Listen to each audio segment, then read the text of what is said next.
Fuck off. Also go over notable. Oh my god. Human beings. Are they as overpowered as the game's community would lead you to believe? Short answer, yeah.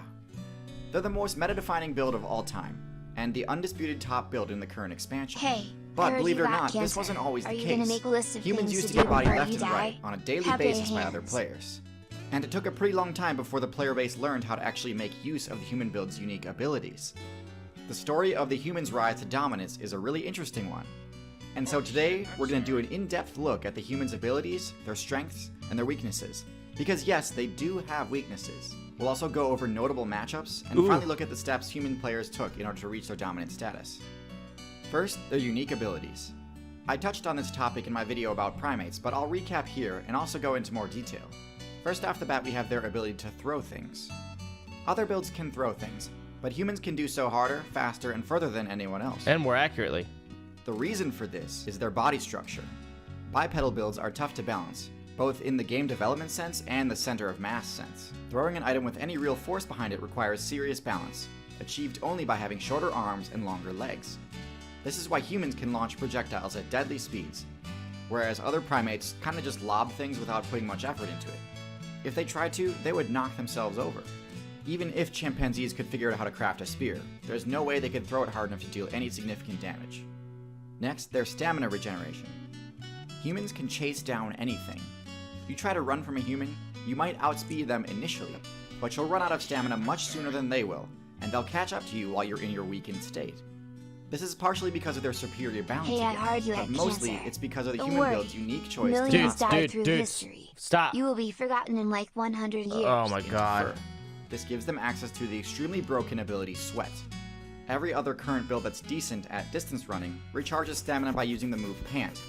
This works great, but it does require the user It's to kind of stop like running. casually explained, right? Sweat, on the other hand, works better while moving, massively extending the distance a human player can run.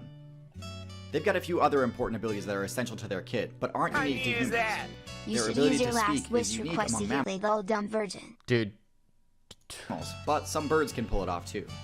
In humans, the ability to speak allows them to use one of their signature moves, Teach, which drastically boosts skill point gain, mitigating the main penalty a player receives upon getting a game over. Humans and birds also share another unique trait, which is being able to stand upright. Standing upright is extremely useful for dealing with stealth builds that might normally be using tall grass to hide. Tool use also might be thought of as a human-exclusive move, and it certainly is the most effective in humans, but it turns out a pretty wide array of other builds can also do it. Birds, primates, cephalopods, and even fish can use tools on occasion. Whoa. But sweating and throwing, uniquely human. Now like that. onto their weaknesses.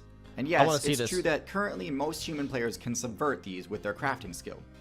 But it's important to recognize that without equipment, the human build isn't necessarily unstoppable. The decision to not have fur granted humans a massive buff to mobility at the cost of stealth. In the mammal faction, fur is a prerequisite to all the major stealth abilities like camouflage, and lack of stealth abilities means getting in close on their targets is a serious challenge. The human build's lack of fur also means they have very low defense, both from physical attacks and from environmental effects.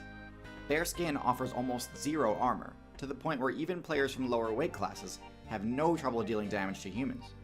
And bare skin also takes quite a bit of damage from the sun too. Humans are also pretty limited when it comes to the power stat. Physically, they're the weakest of the great apes, and don't really have any good options for dealing damage. They lack the classic high damage bite attack that nearly every other non-herbivorous build relies on, instead having to resort to blunt attacks like punch and kick, which we all know aren't very effective against builds that have thick fur or skin. The last major weakness I can see is that they're pretty bad at dealing with stealth. The lack of night vision means darkness can really hamper their ability to locate targets, and their lack of a strong sense of smell means camouflage is especially useful against them. Okay, now let's talk about matchups. Obviously, a key feature of the human build is being able to craft equipment. Given basic equipment like low-level armor and hunting gear, the human's best matchup is going to be medium-large mammals. Unlike blunt damage, piercing damage is quite effective versus builds with thick hide, but on defense they're actually pretty awful. A human's only option on defense against a large mammal is intimidation, unless they've got some crazy high-level equipment, but I'll make a video on power creep later. The classic human equipment cannot stop a charging tank main unless the intimidate attempt works. But overall, this matchup is one of the reasons humans I get, man, casually explained it at first. became top tier. Whatever. Hardly any builds have It's favorable funny, but it's matchups like I against can't tanks. help but But think that's not about. to say humans don't have their counters, though. As I said before, stealth can be really effective against them due to their lack of a keen sense of smell and Oh night vision. shit! Humans have the ability to win pretty much any fight as long as they've got time to prepare. But taken by surprise, humans have a lot fewer options. Another thing humans have trouble dealing with is flight. Even when a human has a ranged weapon, players with high aerial mobility are pretty safe during flight. I recognize every Now, as movie far as these I scenes know, are from. There aren't any bird builds powerful enough to one-shot humans, which is important because blunt attacks like punches are actually quite effective against birds. Birds have hollow bones that are resistant to tension and torsion, but not compression. This is the opposite of mammal bones, which are resistant to compression and tension, but not torsion. The point is, birds aren't the best choice against humans, but flight has been unlocked by 4 different classes in the game. Birds, which we just discussed, aren't a good choice. Bats, which do even less damage than birds. Reptiles, which unfortunately had their aerial builds banned in patch 1.3.1. What and the fuck? Insects.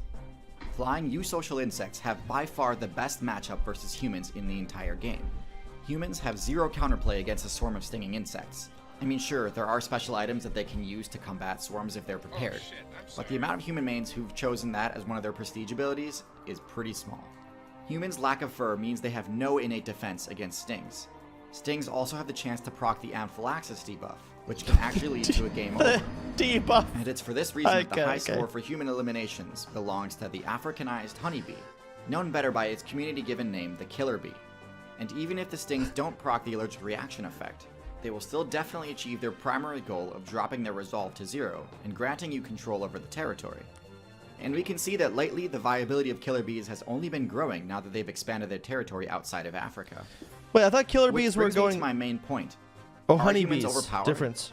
Well, just like the Africanized honeybee, humans really only became OP once they escaped the African server and invaded other areas. Notice how humans took down megafauna across every terrestrial server except Africa.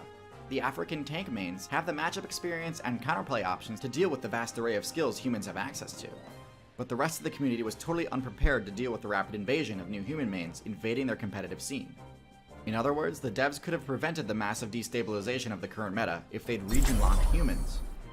Staying competitive in the meta requires a good player constantly be leveling up their skills. There's no better example of this than the rapid rise to dominance that humans experienced. I love If you'd this like to YouTube level channel. up your own skills and unlock new ones, I highly recommend Skillshare. Skillshare is an online learning community with over 20,000 classes in design, business, technology, and more. Premium membership gives you unlimited access to high-quality courses on must-know topics, so you can improve your skills, unlock new opportunities, and do the work you love. I especially love their course on motion graphics, which is taught by the folks behind In a Nutshell. Join the millions of students already learning on Skillshare today with the special offer that's just Oh, it's the end. I was like, what's going on? All right, there you crazy.